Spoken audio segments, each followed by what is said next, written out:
Saudara, inilah surat kiriman Paulus kepada sidang Korintus untuk mengingatkan sidang dan juga untuk memperingatkan kita pada akhir zaman ini. Surat ini dimulai Paulus dengan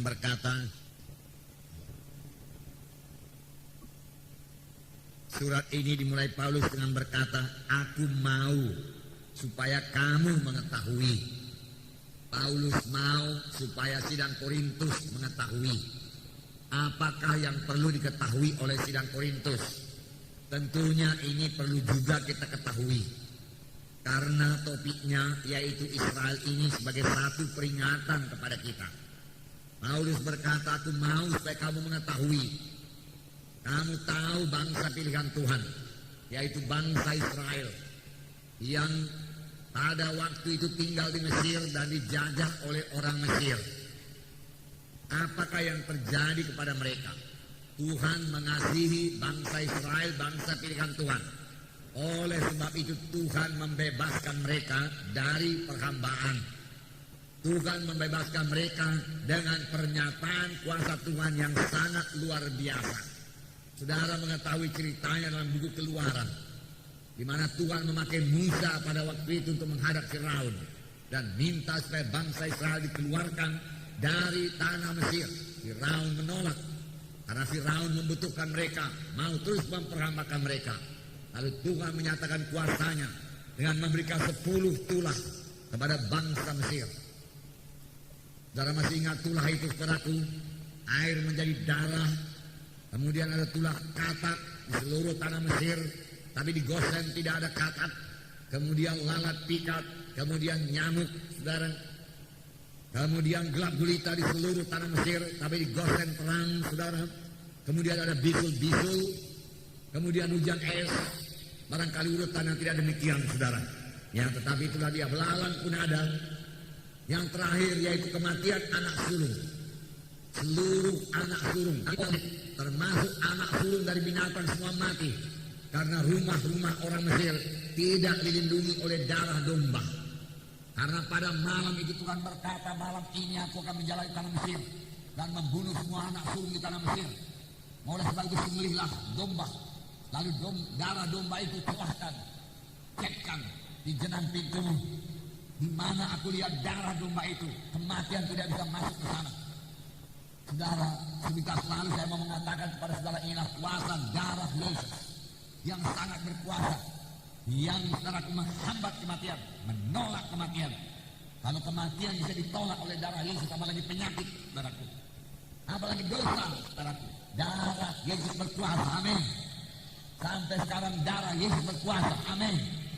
Pada waktu itu yang dipakai oleh bangsa Israel hanya darah domba yang merupakan lambang dari darah Yesus. Tetapi yang diberikan Tuhan kepada kita sekarang ini adalah darah Yesus yang sejati, yang asli, untuk menyucikan dosa kita, untuk melindungi kita. Oleh sebab itu kita tidak perlu khawatir dalam hidup ini. Kita tidak perlu takut. Kita tidak perlu takut mencuri perampok yang nampaknya meningkat pada akhir-akhir ini, saudaraku. Darah Yesus cukup berkuasa melindungi kita. Yang perlu bagi kita yaitu bersalut dengan darah Yesus. Amin. Kita memohon salutan darah Yesus tiap-tiap malam. Sebelum tidur kita berdoa, bungkus kami dengan darah Yesus, bungkus anak-anakku dengan darah Yesus, bungkus rumah ini dengan darah Yesus yang berkuasa. Dan malaikat maut itu tidak bisa masuk kemari. Roh kematian tidak bisa ketemu darah Yesus. Roh penyakit, roh setan ini dukun-dukun, pergi kau semua dalam nama Yesus. Roh pencuri, roh perampok, pergi dalam nama Yesus. Dan dia tidak bisa menembus darah Yesus yang berkuasa. Amin, saudara. Darah Yesus tetap berkuasa dan telah diberikan menjadi milik kita. Sesudah tulah yang ke-10 itu, bangsa Israel bisa keluar dari Mesir. Tetapi bangsa Mesir menangis di mana-mana terdengar jeritan tangisan. Anak sulung telah tiada. Mulai daripada anak sulung pengemis sampai kepada anak sulung Firaun, mati semua. Dan orang Israel berkata, orang Mesir berkata, pergi, tinggalkan tanah Mesir. Nanti kami semua mati. Tuhan sangat berkuasa. Dan bangsa Israel meminta dari bangsa Mesir, berikan kepada kami emas, perakmu, harta-hartamu semua. Bangsa Mesir ketakutan dan dia berikan semua. Pergilah, ambil semua emas perak, ambil semua harta kami, ambil. Lihat, bangsa Israel menjadi kaya dalam tempo satu malam. Ada seorang hamba Tuhan berkata, mereka bekerja paksa 400 tahun lamanya di Mesir. Lalu dalam tempo satu malam, semua upah mereka dirapel oleh Tuhan kembali kepada mereka. Dan mereka keluar dari tanah Mesir dengan kuasa yang besar, dengan berkat yang besar, dengan kemenangan yang besar. Mereka menuju tanah perjanjian, menuju tanah Kanaan dengan kuasa Tuhan. Amin. Luar biasa Tuhan. Tetapi sayangnya mereka ini tidak pula menyangkal diri. Mereka pikir sudah keluar dari Mesir, okelah keluar dari Mesir, bebas daripada penghambaan. Haleluya. Lalu mereka selaku tidak mau menyangkali dirinya. Padahal mula-mula keluar daripada tanah Mesir, Tuhan memberikan perintah kepada mereka. Tuhan memberikan, akulah Tuhan Allahmu, jangan ada ilah yang lain di hadapanmu. Hendaklah kamu kudus karena aku kudus. Kalau kamu mentaati aku, maka segala berkat ini akan datang kepadamu. Keberkatan di kota, keberkatan di ladang, keberkatan di mana saja, keberkatan buah kandunganmu, keberkatan kau semua. Tuhan memberikan perjanjian yang sangat luar biasa. Namun mereka gagal mentaati perintah Tuhan. Mereka tidak mau menyangkal diri. Mereka masih suka akan dosa. Mereka cinta dosa. Mereka bahkan berbuat dosa. Bahkan sampai berbuat dosa, menyembah berhala pun mereka perbuat. Oleh sebab itu murka Tuhan datang, saudaraku. Dan mereka kemudian, saudaraku, saudara, dibunuh Tuhan di padang belantara. Dibunuh Tuhan di padang belantara. Sebenarnya mereka harus melaksanakan sebagaimana firman Tuhan yang kita dengar minggu yang lalu, yaitu mereka dalam perlombaan. Kita juga dalam perlombaan. Amin, saudara. Apakah yang kita dengar minggu yang lalu? Di dalam perlombaan berlari menuju garis finish, kita harus memakai pakaian yang seringan-ringannya, menanggalkan semua beban-beban dan menanggalkan semua dosa. Apakah itu beban-beban? Harus kita dengarkan. Rendak daging itu beban, ya. Tidak bisa menguasai diri itu beban. Tidak bisa, ya, mengatur hidup ini, itu beban. Kebanyakan nonton TV, kebanyakan, saudaraku, ya, jalan-jalan di luaran sana, saudaraku, ya, kebanyakan jalan-jalan di plaza-plaza sana. Kebanyakan baca-baca cerita-cerita, majalah-majalah dan lain sebagainya, merupakan beban-beban yang menumpulkan rohani kita. Buang semua firman Tuhan berkata dan berlari dalam perlombaan yang diwajibkan bagi kami. Dan buang segala dosa, termasuk dosa kehendak daging, percabulan, perzinahan, kecemaran hawa nafsu, ya, penyembahan berhala dan lain sebagainya, pesta pora, kemabukan, buang semua. Firman Tuhan berkata, dan juga termasuk dua perkara dalam buku Wahyu saya bacakan minggu yang lalu, yaitu kehilangan kasih yang mula-mula. Tuhan menegurkan sidang Efesus yang mulainya sangat baik, tapi permulaan yang baik saja tidak cukup. Mereka harus meneruskan terus-terus baik sampai kepada garis akhir. Mereka sudah kehilangan kasih yang mula-mula. Rohnya tidak menyala-nyala lagi untuk melayani Tuhan. Karena kasihnya tidak cukup lagi untuk menyelamatkan jiwa-jiwa, untuk bersaksi pada jiwa-jiwa. Dan Tuhan berkata, lihatlah betapa jauh engkau telah jatuh. Bertobatlah, lakukan perbuatan yang mula-mula. Kalau tidak, aku akan mengambil kekidian daripadamu. Firman Tuhan berkata, kehilangan kasih yang mula-mula. Jangan sampai kehilangan kasih yang mula-mula. Biarkan Roh Kudus memenuhkan kita, amin, saudara. Biar hati kita selalu tergerak oleh belas kasihan. Melihat orang keberatan tergerak oleh belas kasihan. Melihat orang sakit tergerak oleh belas kasihan. Melihat orang kekurangan, biar hati kita tergerak oleh belas kasihan. Dan kita sebagai orang Samaria yang baik hati siap sedia untuk menolong. Amin. Puji Tuhan. Dan juga firman Tuhan berkata, hati-hati dalam kehidupan rohanimu. Jangan kamu tidak panas, tidak dingin. Jangan kamu menjadi suam-suam, biasa-biasa saja.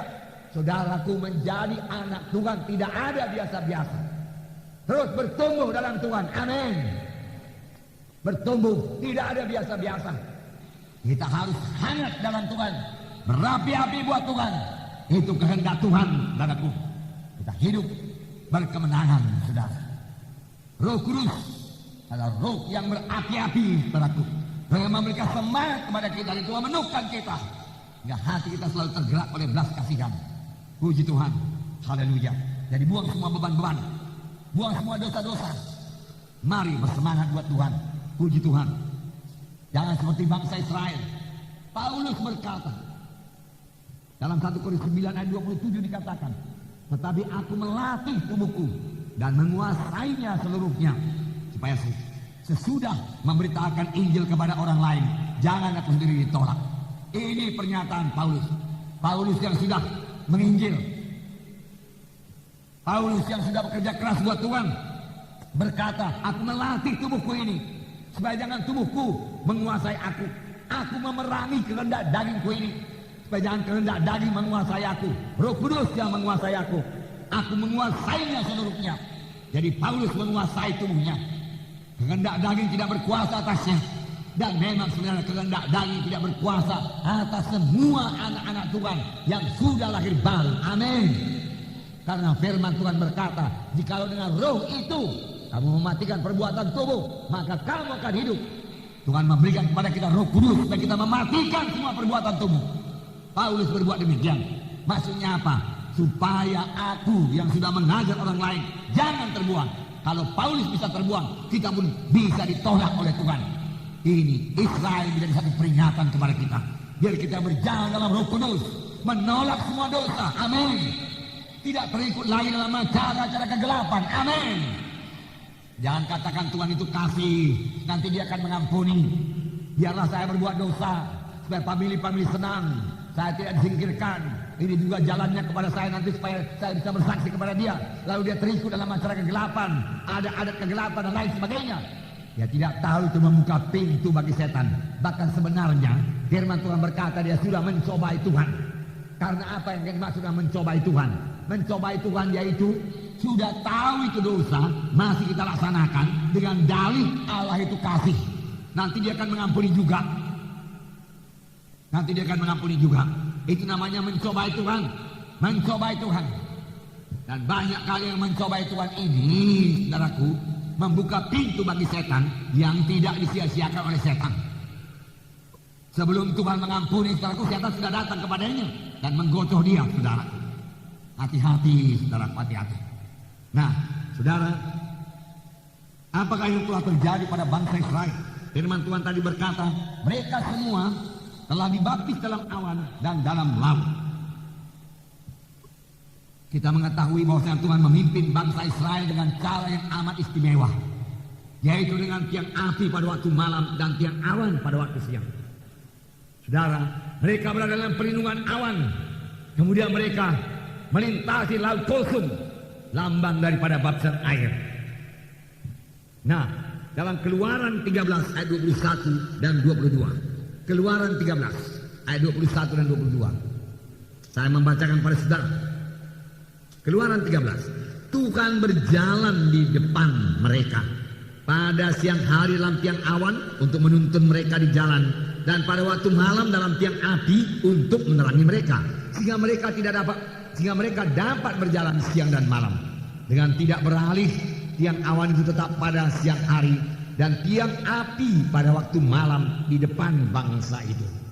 Saudara, betapa nyatanya kehadiran Tuhan pada mereka. Kelihatan tiang awan, kelihatan tiang api, sehingga kalau tiang api bergerak, mereka bergerak.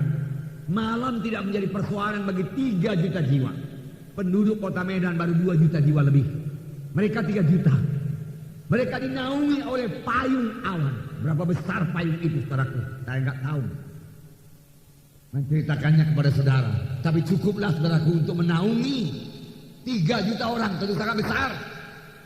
Nyata sekali kehadiran Tuhan dalam mereka, saudaraku. Nyata sekali. Nyata sekali pimpinan Tuhan. Mengapa? Karena kalau awan itu bergerak, mereka bergerak. Awan berhenti, mereka berkemah.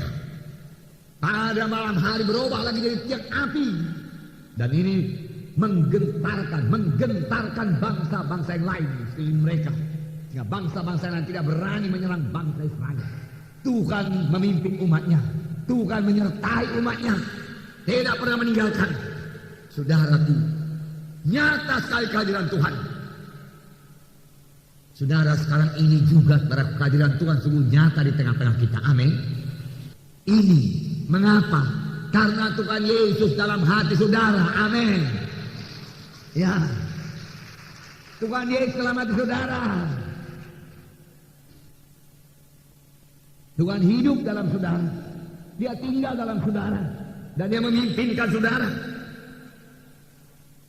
Di manakah Tuhan? Dalam hati saudara. Firman Tuhan berkata, barang siapa memiliki anak, dia memiliki hidup yang kekal. Barang siapa tidak memiliki anak, ia tidak memiliki hidup yang kekal. Anak maksudnya dalam 1 Yohanes 5 ayat 11 dan 12 ini bukanlah keturunan, karena ditulis dengan huruf besar. Maksudnya barang siapa memiliki anak Allah dalam hatinya, dia memperoleh hidup yang kekal. Maksudnya barang siapa memiliki Yesus dalam hatinya, dia memiliki hidup yang kekal. Barang siapa tidak memiliki Yesus dalam hatinya, dia tidak memiliki hidup yang kekal. Walaupun dia ke gereja, walaupun dia sintua, walaupun dia punya kedudukan-kedudukan yang lain dalam gereja. Bisakah terjadi demikian? Bisa saja. Itu sebabnya ada istilah Kristen KTP. Keselamatan kita tergantung dari hubungan pribadi kita dengan Tuhan Yesus. Amin. Kesembuhan kita tergantung daripada hubungan pribadi kita dengan Tuhan Yesus. Amin. Pendeta bisa berdoa bagi saudara. Boleh jadi saudara sembuh, saudaraku, dengan mujizat Tuhan yang bekerja dalam sedang Tuhan ini. Haleluya. Tetapi kalau saudara tidak sembuh dengan seketika, saudara masih bisa sembuh dengan membiarkan Yesus dalam hati saudara dan saudara senantiasa bersekutu dengan Tuhan Yesus. Menerima pimpinan Tuhan Yesus atau pimpinan Roh Kudus, karena Tuhan Yesus berdiam dalam saudara. Dan firman Tuhan berkata, seberapa banyak anak-anak Tuhan dia dipimpin oleh Roh Tuhan. Roh Tuhan berkata-kata dalam hatinya. Saya percaya penuh kalau seorang anak Tuhan, saudaraku, digoda oleh setan. Setan memberikan gagasan-gagasan dosa, dosa enak dan sebagainya.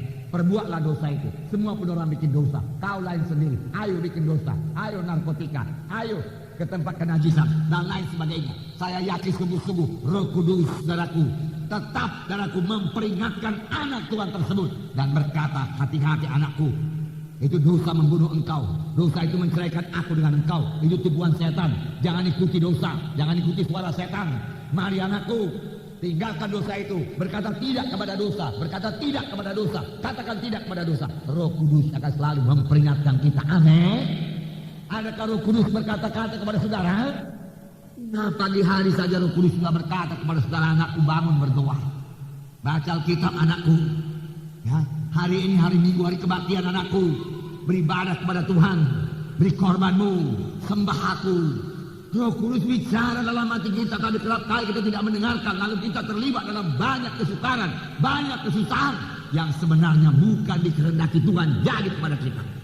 Jangan katakan kesusahan dari Tuhan. Tuhan tidak memberikan kesusahan kepada anak-anaknya. Jangan katakan penyakit dari Tuhan. Tuhan tidak memberikan penyakit kepada anak-anaknya. Amin. Penyakit akibat dosa, penyakit pekerjaan setan. Saudara dan kita bisa bebas daripada penyakit dengan mendekatkan diri kepada Tuhan, dengan memenuhi hati kita dengan firman Tuhan. Firman Tuhan berkata, hai anakku, perhatikanlah perkataanku, arahkanlah telingamu kepada ucapanku.